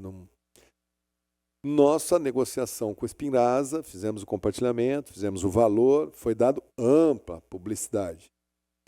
E no mês seguinte daquela política, nós fizemos a reunião do Mercosul em Bariloche, na casa da Argentina, ela era anfitriã. E eles me pediram para que eu explicasse o compartilhamento de risco para os países do Mercosul. Paraguai, Uruguai, Argentina, lá o Chile estava como ouvinte, a Bolívia como ouvinte. Eu expliquei, eu coloquei o valor do medicamento, os critérios, tudo. E a imprensa estava presente. E o ministro da Saúde da Argentina era uma pessoa de extrema qualidade, um ministro extraordinário. Adolfo Rubinstein, uma das pessoas de melhor cabeça que eu conhecia aí na América do Sul, em termos de gestão de sistemas de saúde, tinha feito o acordo dele com confidencialidade. Acontece que segredos em coisa pública são muito difíceis de serem guardados. E a imprensa, em dois movimentos, 3 movimentos, mais uma oposição política, levantou o preço da negociação confidencial até então. E é lógico que a Argentina tinha uma capacidade de negociar menor que a nossa, porque nós negociávamos para 200 milhões, um país de 200 milhões e outro de 40 milhões. O Adolfo foi exonerado do cargo, o Adolfo respondeu a sindicância, CPIs do preço de medicamentos na Argentina.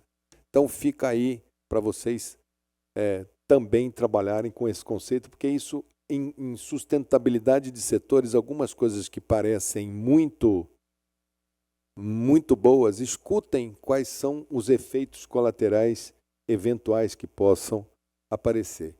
E a segunda questão, também na sustentabilidade do setor, é quando incorpora na Esquiti, me parece que aqui no Brasil a gente tem uma política dupla, uma do medicamento e o setor público e outra o medicamento e o setor privado. Eles não são necessariamente horizontais. Aí a capacidade de negociação do plano de saúde é muito menor do que a do país. Será que nos medicamentos, pelo menos para as doenças órfãs, o Brasil não poderia ter um consenso com o setor?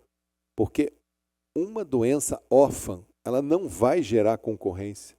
Se eu descubro uma terapia gênica, como foi, por exemplo, a da atrofia medular espinhal, a Zolgensma, se eu sou uma segunda companhia, eu não vou procurar uma outra terapia para concorrer com aquela dali, já que aquela dali já achou o seu caminho. E o século XXI vai ser maravilhoso para a gente viver, vai ser lindo, nós vamos ultrapassar barreiras impensáveis. Algumas de doenças que hoje são, como Alzheimer, diabetes tipo 1, a gente deve ultrapassá-las todas. O câncer a gente deve ultrapassar. Eu acho que o cidadão brasileiro que vai viver 150 anos de expectativa de vida já nasceu, já está aí. Ele tem, tomara que seja meu neto. Já está aí, está circulando. Se ele é torcedor do Botafogo, ele é mais feliz. Serão 150 anos de felicidade. Mas, enfim, essa ameaça ou essa oportunidade de sustentabilidade nas raras, uma terapia gênica do Zolgensma saiu por $1.800.000. Eu tenho 250 brasileiros que nascem por ano com atrofia medular espinhal. Então você multiplique 250 por $1.800.000, que você vai chegar no custo dessa medicação se todos eles tiverem a medicação garantida e aplicada. Não passou nem um ano, saiu da hemofilia. Depois já estamos chegando no Duchenne, já temos hoje acho que o quê? Umas 10. Se eu chutar umas 10 terapias gênicas, todas, porque são raras, não tem escala. E o Brasil tem um sistema de saúde universal, integral, muito aberto. Ontem eu fiz uma reunião em São Paulo com um grupo enorme de marcas em saúde. E mandaram o diretor de uma empresa da Inglaterra, que ele é o diretor para países emergentes. Ocorre que o Brasil já é o terceiro indo para o segundo maior país em compras de medicamentos do mundo. Ocorre que das 20 farmacêuticas aqui, eu tenho 17 grandes na área de genéricos. Acontece que nós já somos exportadores, muitas vezes, de medicamentos. Temos alguns cases de muito sucesso. Quando mostrou-se o tamanho todo do sistema, ele falou, eu acho que o meu termo, minha diretoria de países emergentes, em se tratando de política de medicamentos, vocês estão numa categoria de países já muito fortes aqui para esse grupo que estava lá. Então, sustentabilidade, precificação, acesso, isso sempre foi complicado. Isso não é de hoje. A tecnologia costuma baratear com o tempo, pode ser qual for, mas na doença rara, na doença órfã, aqueles que são médicos aqui, quando a gente formava, o cara falava assim, diagnóstico brilhante, tratamento zero. Agora é diagnóstico brilhante, tratamento brilhante, graças à pesquisa, graças à inovação. Só que custo intransponível se a gente continuar sem querer tocar nesse assunto. O sistema não aguenta, não é sustentável para o sistema, nem para o sistema norte-americano, que é o mais rico do mundo, essa metodologia não é sustentável.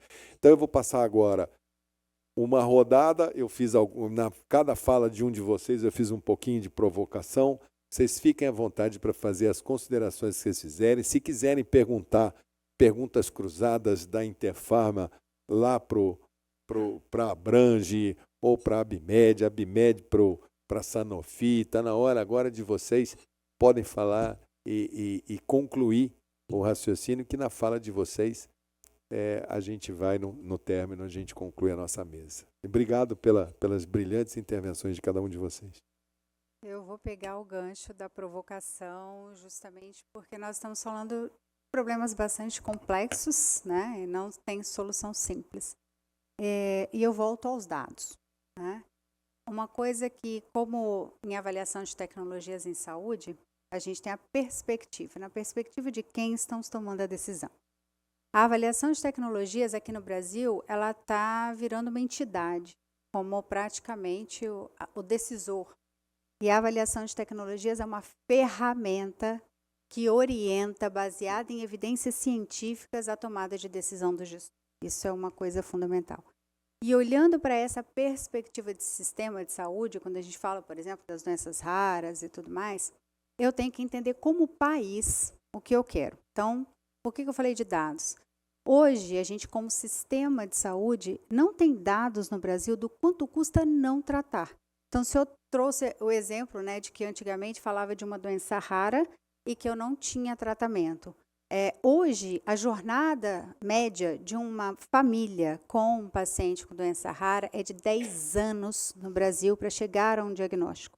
O quanto custa isso ao sistema de saúde? Será que as idas e vindas de um sistema fragmentado, de um sistema que não conversa, que não tem interoperabilidade e que faz o paciente ficar de um lado para o outro, já não pagaria a conta do medicamento? Estou fazendo uma pergunta, não sabemos. Porque a gente não tem dado e não considera. Em várias decisões da Conitec, nunca se fala em quanto custa não tratar essa doença. Nós não olhamos para isso. E isso, como sistema de saúde, precisa ser olhado, né? Porque isso tudo custa.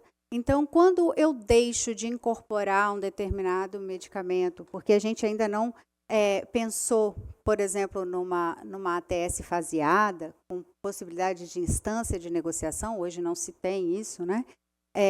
Formalizado, eu só tenho oportunidade de dialogar por via consulta pública, né? E, nesse momento, enquanto a gente está ali pensando em como é que eu vou alocar esses recursos, hora nenhuma a gente está falando do quanto está custando, por exemplo, esse paciente que está indo a toda hora fazer vários exames.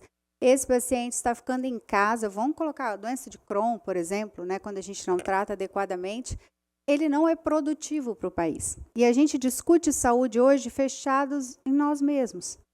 O quanto custa ao sistema previdenciário um paciente que não foi tratado adequadamente? Então, a gente precisa sair da caixinha também como saúde, né, e olhar o país como um todo. Como queremos levar a discussão de saúde nesse país? E a sustentabilidade vai depender disso. Então, enquanto eu estou trabalhando lá, né, a vacinação e tudo, e dando para as crianças condições, né, de estudarem, por exemplo, eu tenho que pensar em como esses pais vão estar ali. Por exemplo, quando a gente fala de qualidade, e aí conheço muito bem o trabalho da Lidé, eu venho, né, da qualidade em hospitais, a gente olha para quê? Por exemplo, quando eu deixo uma parturiente morrer por uma ineficiência do sistema, eu estou acabando com toda uma família. Quanto custa isso para a saúde do país? Então, às vezes, a gente fica centrado em tecnologias. Eu já cheguei a escutar de pessoas que eu admirava, como pessoas que construíram o SUS, estiveram lá, né, na conferência, na 8ª conferência, dizendo que o problema do país é a inovação. Mas se a gente não inovar em gestão, se não inovar na forma de pensar, por exemplo, num compartilhamento de risco, nós super apoiamos, como vamos fazer sustentável esse país? Como vamos lidar? Ninguém aqui quer viver mais? Todos queremos, e com qualidade de vida. E se a gente não fizer essa discussão ampla mesmo, e a gente ficar centrando em uma coisa ou outra, e nos outliers, nós não vamos trazer sustentabilidade para o sistema e não vamos evoluir como país. Eu acho que é esse o maior porém de quando a gente começa a fazer discussões fragmentadas. E só para finalizar, quando nós falamos dessa discussão das doenças raras, concordo, estamos ali disponíveis, mas que dados temos, por exemplo, para compartilhar risco no SUS? Nós não temos, até hoje, né, um prontuário único, e quando a indústria se coloca à disposição para fazer esse monitoramento, até com auditorias externas desses dados, não é bem recebido, porque nós não estamos discutindo inovar na gestão também. Então, na gestão pública, eu fui servidora pública do SUS por 20 anos. Então, quando a gente olha para isso, a gente realmente pensa que tem que pensar fora da caixa e tem que se abrir também para essas parcerias público-privadas, para que todos tenham um melhor sistema de saúde. É isso aí. Então, está provocado essa melhoria do diálogo entre as observações da indústria, as observações dos formuladores, dos formadores, do mesmo modo que existe um olhar da indústria em relação a o custo desse paciente e o custo do medicamento, o que é que vai se aproximar de quem? Quanto custa a vida? Então, se custa tanto a vida, esse é o preço do medicamento? Ou quanto custou o desenvolvimento com uma margem de lucro sustentável, é o preço do medicamento? O país pode arcar? Não pode arcar? O país vai fazer movimentos de restrição constitucional para poder caber? Como é que a gente modulou aproximadamente 580 situações de terapia genética? A gente calculou que até 2040 metade estarão disponíveis. Começou pelas raras. As raras serão as primeiras. E as raras não diluem custo. E vieram com o custo correspondente. Então, essa equação, o país e a indústria vai ter que sentar e falar assim, será que nós vamos ter que perder uma conquista que o SUS é um desafio geracional. Ele não nasceu pronto. Foi colocado lá, a saúde é um direito de todos, um dever do Estado, quando nós tínhamos 2 tipos de brasileiros, indigentes e pagantes. E que se tivéssemos mantido aquela fórmula de indigentes e pagantes, não estaríamos aqui hoje, porque não teria sistema. Teríamos desassistência, que era como se morria e se vivia no Brasil. Então, acho que todo mundo tem que zelar pelo equilíbrio. Esse é um ponto que desequilibra. A gente falou muito em sustentabilidade. Eu não tenho medo, por exemplo, de Carticel. Eu não tenho medo de novos medicamentos que têm escala. Eu não tenho medicamentos que têm um patente que depois vai surgir o genérico. Eu não tenho medo de tecnologias de inovação em gestão, de melhoria de contrato. Eu tenho medo da governança política do Brasil, que insiste em cometer erros primários sucessivamente, que é um prejuízo. Eu tenho medo da falta de educação. Agora, tem algumas coisas que realmente eu não tenho resposta. E eu acho que em sustentabilidade, coisas que não podem ter competição nenhuma, que elas simplesmente serão, eu acho que é algo que a gente tinha que, de alguma maneira, dialogar muito mais próximo para achar uma solução. E o Brasil acha soluções. O Brasil, no mundo inteiro, eu andei em todos os continentes. Fui ao Japão, eu fui chamado para falar no G20, eu fui chamado para falar na Alemanha, no Fórum de Davos, porque acreditem, o SUS é admirado mundialmente. É impressionante o quanto que eles admiram esse sistema de saúde brasileiro.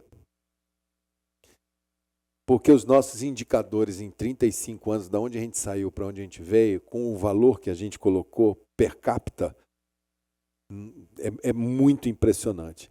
Então, custo do medicamento, custo da pesquisa, desenvolvimento, SUS, capacidade de pagamento e a nossa Constituição. Como compatibilizar isso? Fica aí um ponto. Acho que a Interpharma tocou no assunto, tocou na tecla certa para a gente falar. E acredito que isso a Sanofi vai estar dentro, porque isso daí é um consenso, acho, para todo mundo, né?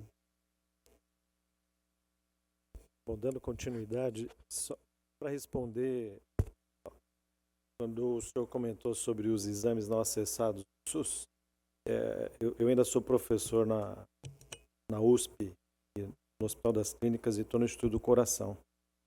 E até perguntei aqui qual que é o percentual ali dentro da instituição. No passado, quando a gente imprimia os filmes e os papéis, chegava a 20% que ficava, a gente descartava e jogava fora, mas estava no sistema dentro. Então, provavelmente, os médicos acessavam. Hoje, a gente não imprime mais. É por uma questão de sustentabilidade, não tem mais CD. Então, a gente, praticamente todos os exames são acessados porque esses pacientes retornam com o médico, né? Então, assim, o médico não retorna o acesso a esses exames. Não é um hospital de porta aberta.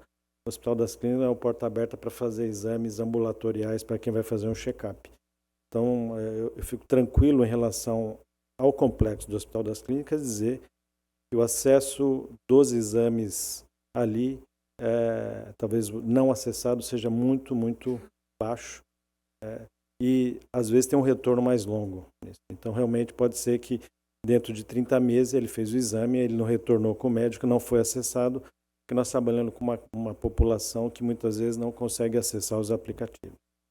Falando da Abramed, o número de exames não acessados dentro da Abramed é 3%. Então é baixíssimo, é baixo.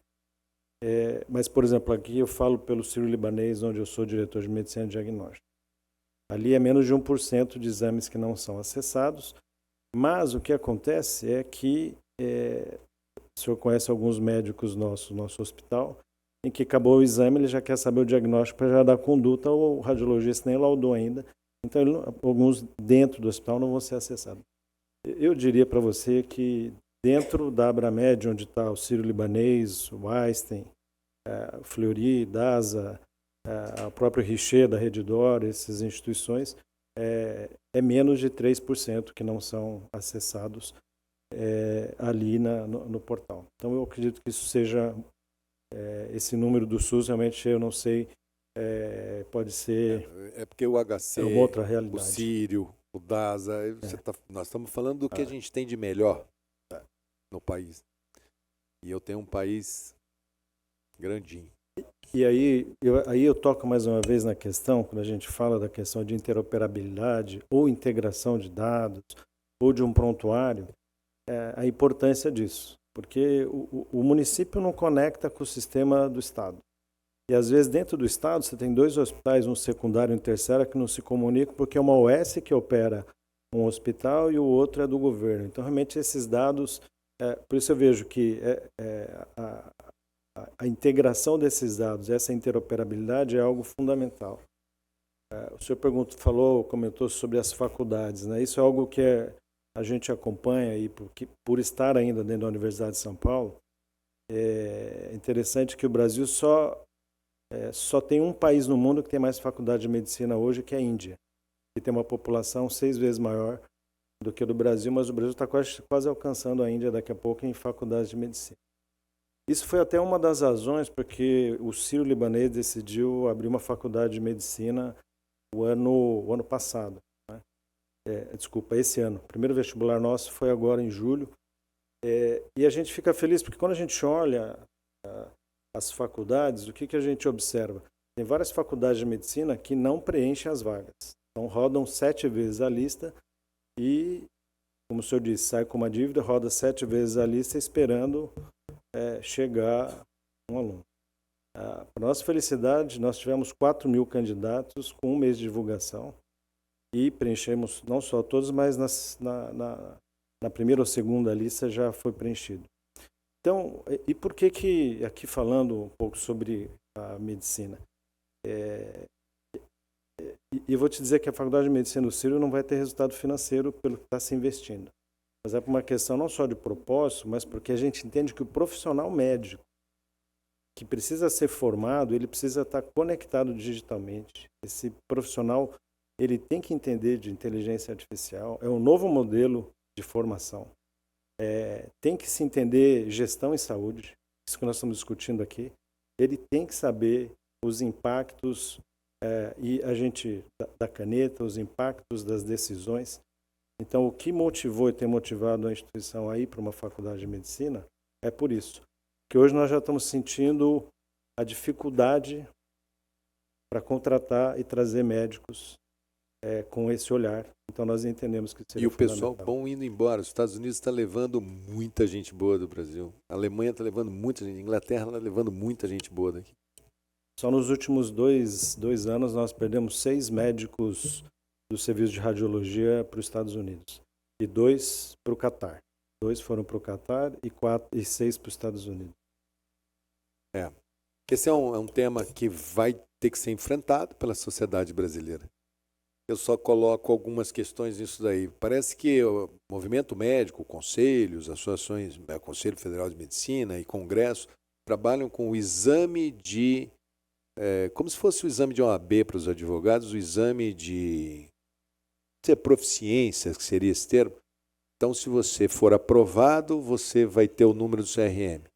Como se você não fosse aprovado, o problema acabasse. Você imagina o que fazer com uma pessoa que ficou 6 anos numa faculdade de medicina, termina a faculdade, não passa nessa prova, ele faz o quê?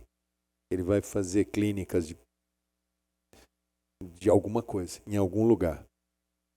E aqui, para pensar, essa discussão que eu ia trazer na época do Ministério para esse debate é a discussão que teve na Comunidade Europeia.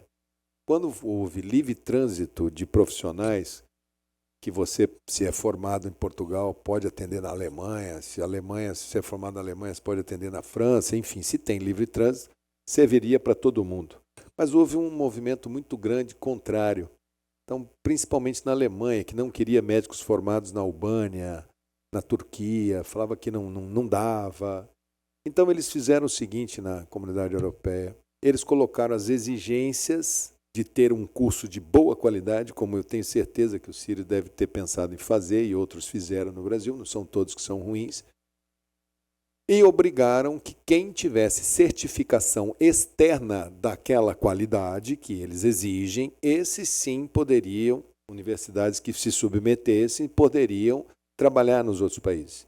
E se, eventualmente, você no seu país, se a sua faculdade não fosse certificada e você quisesse mantê-la aberta, ele trabalharia só no seu país, porque ele fez uma regra para garantir qualidade. Então, talvez a gente, quando tiver esse debate, a gente no Brasil vai ter que falar alguma coisa sobre isso, porque além dos 50 mil médicos brasileiros por ano estudando para formar, só entre o Paraguai e a Bolívia é calculado que nós tenhamos algo em torno de 150 mil jovens brasileiros.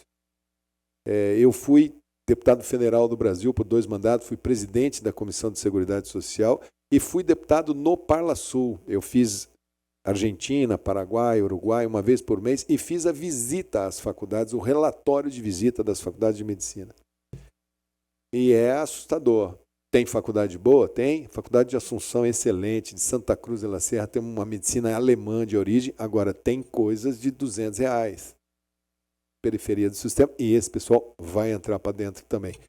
Então fica aí esse coquetel explosivo para a geração da gente aumentar. E tenho certeza que nos serviços de excelência a falta de aproveitamento dos exames é menor. Agora, tem vários Brasis aí nessa história. Infelizmente, o desperdício no exame diagnóstico no Brasilzão é muito alto. E quanto a uma coisa que vocês todos falaram aqui, talvez vocês ainda não estejam sentindo o impacto disso. Mas como é que foi feita aquela história de prontuário eletrônico universal? Lembra daquela discussão? Precisamos ter prontuário eletrônico universal?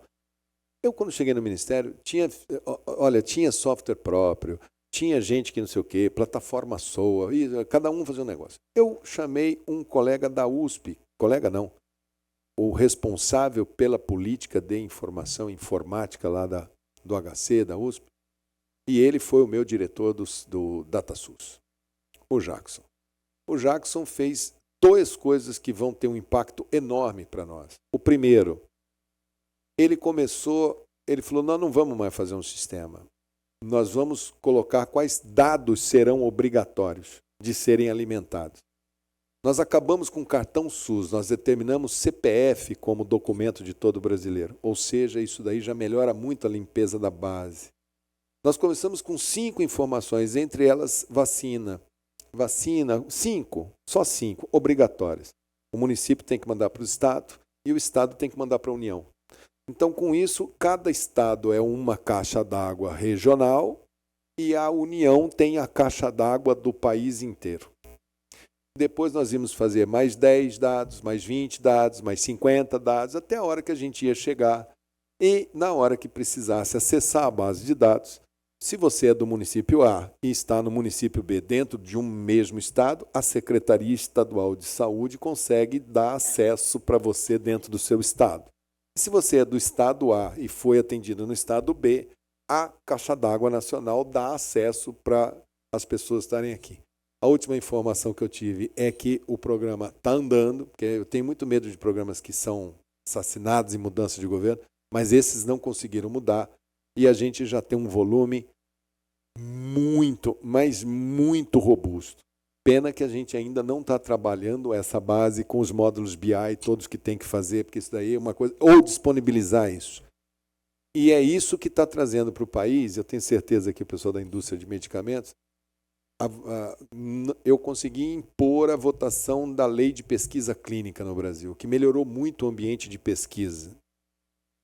E ela veio junto com essa base de dados que está aqui.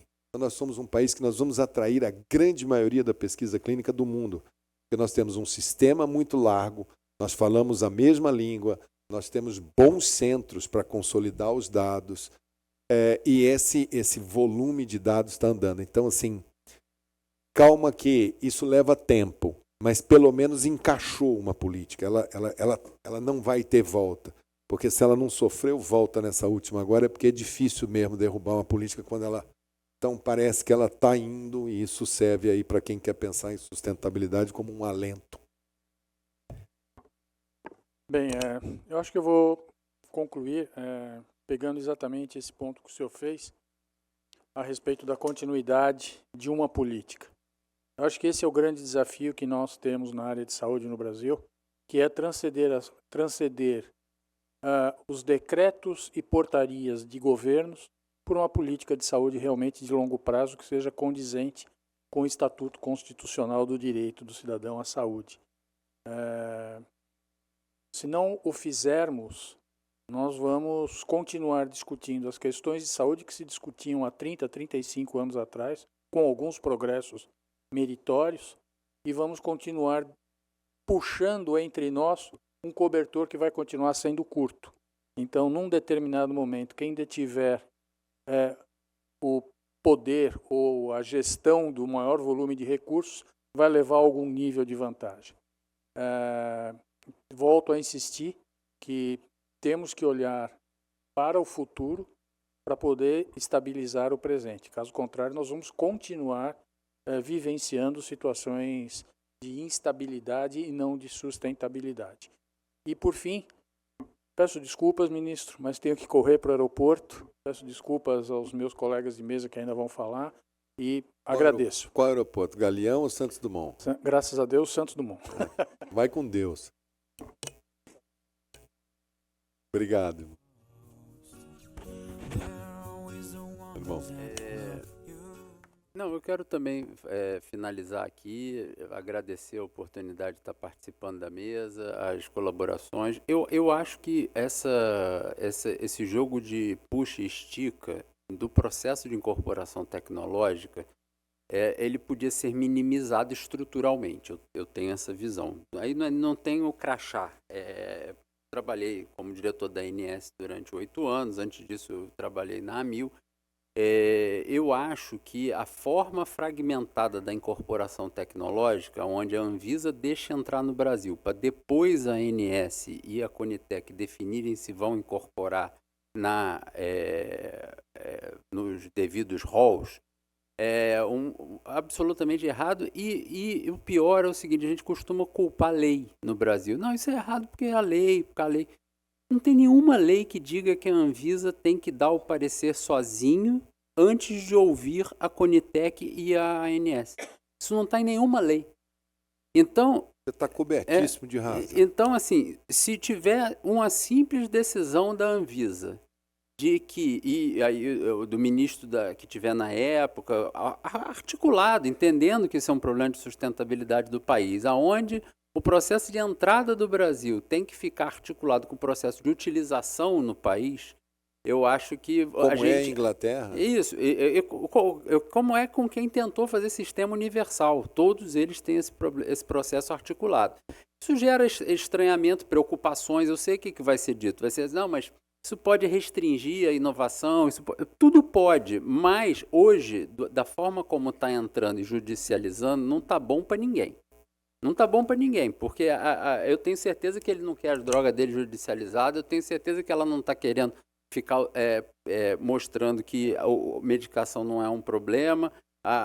Os planos de saúde devem querer também poder fornecer o medicamento para os pacientes, mas eu acho que em termos de procedimentos, equipamentos tecnológicos muito novos e do ponto de vista de medicação, um processo mais integrado seria muito útil para o país. Eu não tenho dúvida que esse é um desafio para todos nós do setor, tentar integrar esses atores e falar, gente, todo mundo aqui precisa de temos todos os ingredientes, temos uma Constituição boa que todo mundo gosta, temos uma regulamentação relativamente boa, todos nós gostamos, e queremos todos diminuir os pontos de arestas e dar equilíbrio para os setores e previsibilidade. Porque em sustentabilidade isso daí significa harmonia política. Num país polarizado como o nosso, nós teremos um grande desafio geracional também de tentar. Eu já estive do lado político da história, sei como ele funciona e vejo que o debate vai ter que ser muito mais maduro do que tem sido de se a farinha é pouca, meu pirão primeiro, como a gente está vendo. Não, perfeito, ministro. Depois que você tirou o preço da Pfizer...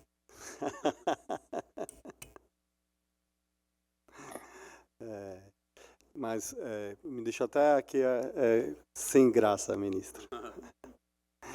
Não, mas de verdade, eu vejo que as falas têm muita convergência. Queria agradecer mais uma vez pelo espaço, para um laboratório estar aqui. Eu acho que a gente tem mais coisas comuns, né, do que desafios. E a Sanofi está extremamente comprometida para estar na mesa, para estar nos fóruns, para estar nas discussões. E a gente é extremamente preocupado com sustentabilidade, né? A gente tem discussões importantes com a nossa casa matriz para trazer, né, a importância de olhar o impacto orçamentário no Brasil, o tamanho da população, e a gente vai continuar. E só para construir em cima da evolução do sistema, que eu concordo, acho que uma outra grande oportunidade é a gente ter um processo de ATS mais aberto, aonde a gente consegue trocar mais, né, com os reguladores e entender a opinião deles. Porque para mim faz muito pouco sentido eu colocar um dossiê lá, né, ter uma mínima interação, uma consulta pública e depois isso se finaliza. Então, a gente quer escutar o feedback, a gente quer entender onde que está errado, a gente quer entender onde deveria melhorar, a gente quer entender a visão da ANS, a visão da Conitec, né, e como que a gente juntos, então, faz um dossiê que faz mais sentido para todos, porque o processo de simplesmente colocar lá, e a gente tem visto essa abertura, a gente acha que é um caminho bom, né, e para fechar a minha fala, eu entendo que como o senhor, o SUS é um grande sistema, a Conitec, né, e a Helene participou da criação, foi uma grande evolução. Eu venho de um tempo onde, na ANS, você só podia submeter a cada 2 anos, numa janela de 1 mês, hoje você pode submeter a qualquer momento e ressubmeter. Então, a gente tem evoluções, então a gente tem que ser positivo, tem que acreditar, e a Sanofi está aqui para compor. Muito obrigado. Aí, eu acho que reforça aquilo que a gente vem falando, precisa talvez uma grande mesa de negociação permanente que traduza muitas das energias que a gente viu aqui, apontamentos para que a gente possa caminhar. E numa semana, só para fechar esse capítulo medicamentos, em que a gente perdeu o Loborges, por interação medicamentosa, que eu tenho certeza que isso é preocupação de toda a indústria, e nós também, de todos nós da saúde, porque fica uma coisa que parece que não é bem explicado, né? Mas isso passa por muitas ações de todos nós aqui dentro, então, só para não deixar a gente esquecer. Com um dado, né? A Organização Mundial da Saúde avaliou os erros de medicação, né? O custo em 42 bilhões de dólares ao ano. Então, realmente é outra coisa, né? Que é desde a formação profissional, a como prescreve, o uso racional. A gente não tinha citado nisso e eu me lembrei disso. Falei, deixa eu deixar registrado, senão vamos falar que a nossa mesa não falou. Bom, agradecer a todos mais uma vez pela presença. Eu acho que foi o debate foi muito proveitoso, muita coisa para levar para casa para a gente pensar para frente, pensar em soluções. Eu acho que eu queria trazer aqui um tema que o ministro Mandetta trouxe, e que foi até pela precursor na questão do compartilhamento de risco, mas a questão da precificação. Acho que não tenho dúvida que o melhor modelo, não estou falando aqui de Brasil, acho que social, né, isso, toda a teoria econômica está baseada nisso. O preço não tem que ser público, até porque não tem como manter um preço privado. Ele vai vazar para um agente econômico para outro. Aí é o pior dos mundos, né, porque aí você vai ter informação assimétrica e acho que isso não contribui. Isso, inclusive, pode ser uma pauta para trabalharmos juntos. Eu acho que, no fundo, o que a gente está dizendo, e aí eu acho que o ministro Mandetta trouxe um exemplo aqui que pode exemplificar bem essa situação. Imagina, são 200 crianças que nascem com a doença num ano. Se 50 delas vão estar em saúdes mentais e 150 na saúde pública, se as 200 puderem ter acesso ao medicamento na mesma condição, negociada, acho que para a indústria você consegue 100% de uma população potencial que precisa do medicamento atendida. Só para deixar aqui eu não posso esquecer, para a gente fazer compartilhamento de risco, alguém tem que medir. Então, quando foi feito do Spinraza, eu tive que apontar um centro em cada unidade da federação. Se você fosse de um plano de saúde em qualquer local da federação, o único centro habilitado pelo Ministério da Saúde para atrofia medular espinhal naquele momento, por conta daquele compartilhamento, era aquele centro que estava aberto naquele local. Então você imagina a dificuldade que seria se eu chego e falo assim, não, então a sua criança não pode entrar no centro habilitado. Imagina eu não poder mandar uma criança na USP, onde eu tenho a minha melhor chance de profissionais ali dentro, porque ele está fora do centro de compartilhamento. Então, para lembrar como que é compartilhamento de risco e doenças raras. Né? Exatamente, e nisso a gente podia trabalhar nessa integração, quer dizer, o centro, muitas das vezes esse centro é público, é um centro de excelência, ele possa ser integrado e o privado utilizá-lo. Acho que esse é um caminho, é o melhor caminho, ainda mais quando a gente está falando de uma população muito pequena, e a gente vai precisar concentrar. Nós vamos ter um monte de centros espalhados pelo Brasil. Eu não tenho dúvida que a operadora que eu citei aqui, na regional, que está trabalhando lá no estado do Paraná, eventualmente ele não vai ter essa expertise para aquela doença, por não ter volume. E ainda na linha do preço, acho que, então, quer dizer, eu acho que esse é um ponto importante para a gente, né, eu acho que a gente tem que, está tendo esse debate dentro do Congresso Nacional, quando a gente, né, não da discussão do projeto de lei, se o preço deveria ser público ou não. Acho que o preço precisa ser público. E também na linha da precificação, eu acho que um outro ponto que a gente precisa evoluir, e nós conversamos há pouco, se a indústria deseja submeter o medicamento com uma análise de impacto econômico e num preço que é diferente do preço CEMED, que submeta, não tem que acontecer, né? Acho que esse é um ponto que eu acho que talvez ali precisa evoluir. Do ponto de vista do regulador, a ANS, ela para análise de impacto econômico, ela considera o preço CEMED. O preço da tabela CEMED para fins de análise de impacto econômico orçamentário, mas muitas indústrias desejam colocar um valor menor do que o trabalho. Eu vou mandar o trabalho de impacto, estudo de impacto econômico, não em 100 moedas, mas em 90, 80 moedas, porque é o que eu vou vender na ponta. Por que não fazer? Aí eu acho que na ANS tem uma discussão sobre, mas não cabe a mim regular preço. Você não precisa regular preço. Você só está aceitando um estudo com uma análise de impacto diferente. Cabe o operador na ponta, se por acaso o preço estiver um pouco diferente, e falar, olha, você submeteu naquele preço, eu quero ter acesso naquele mesmo preço. O operador, o próprio mercado se adapta, não estou dizendo aqui... Interessante que naquele período, acho que foi o período que o Ministério da Saúde mais colocou medicamentos novos para dentro. Eu limpei cardiologia, limpei diabetes, abri... Foi um impacto enorme naquilo dali. A precificação foi feita tirando fora para esse CEMED, senão não faria. Foi na hora que eu dei escala. Mas esse é o modelo da Por isso que eu autorizei. É que esse é o modelo da Conitec e está perfeito, está corretíssimo. Não é o modelo da ANS. A ANS ela não aceita, né, e ela trabalha pelo preço lista. Pois é, então nós temos que pegar a orelha dela. Mas bom, mais uma vez agradecer aqui a presença e um excelente debate. Obrigado, ministro. Obrigado a todos os colegas de mesa.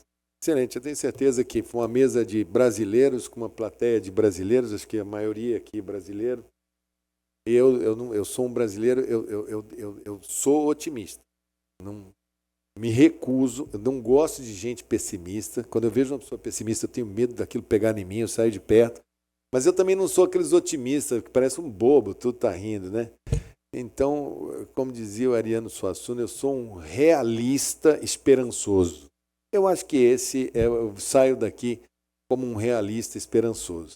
Essa semana eu estava falando aqui que morreu o Loborges, né? E acho que todo mundo foi ver as músicas, que cada um aqui deve ter visto.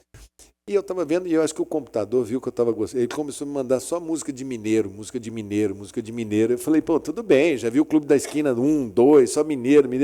Mas daqui a pouco entrou o Flávio Venturini, que compôs uma letra chamada O Céu de Santo Amaro. E aí tem uma página que fala como que essa música foi feita, a história da música, por que essa música foi feita. E aí o Flávio Venturini e o Caetano Veloso falando que essa música foi feita porque o Flávio Venturini foi fazer um show em Salvador. E era na semana que estava tendo a festa em Santo Amaro, que é a casa do Caetano, da Bethânia, da mãe deles. Tal. E era festa popular, essas festas tipo São João, São Pedro, essas coisas. E o Caetano tinha visto que o Flávio Venturini ia fazer um show em Salvador, ligou e falou, olha, aproveita e vem aqui em Santo Amaro para você conhecer a festa, é muito bonita. E o Flávio Venturini foi para Salvador. E ele chegou lá, na casa do Caetano, e a mãe do Caetano, e fogueira, aquela coisa, e viu, muito bonito, aquela história toda.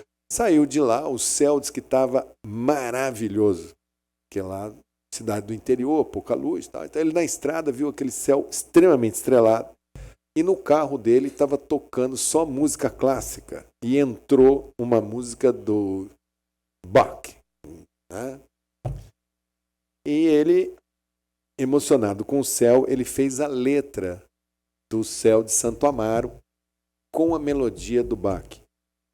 E, na hora de registrar a autoria da música, é a única música feita entre o Bach e um brasileiro, que é o Fernando Venturini, com 400 anos de distância. Então, um país que consegue botar uma letra só do Bach e ficar genial, gente, vai dar certo. Calma, que se não deu ainda, vai dar certo. Obrigado pela mesa de todo mundo.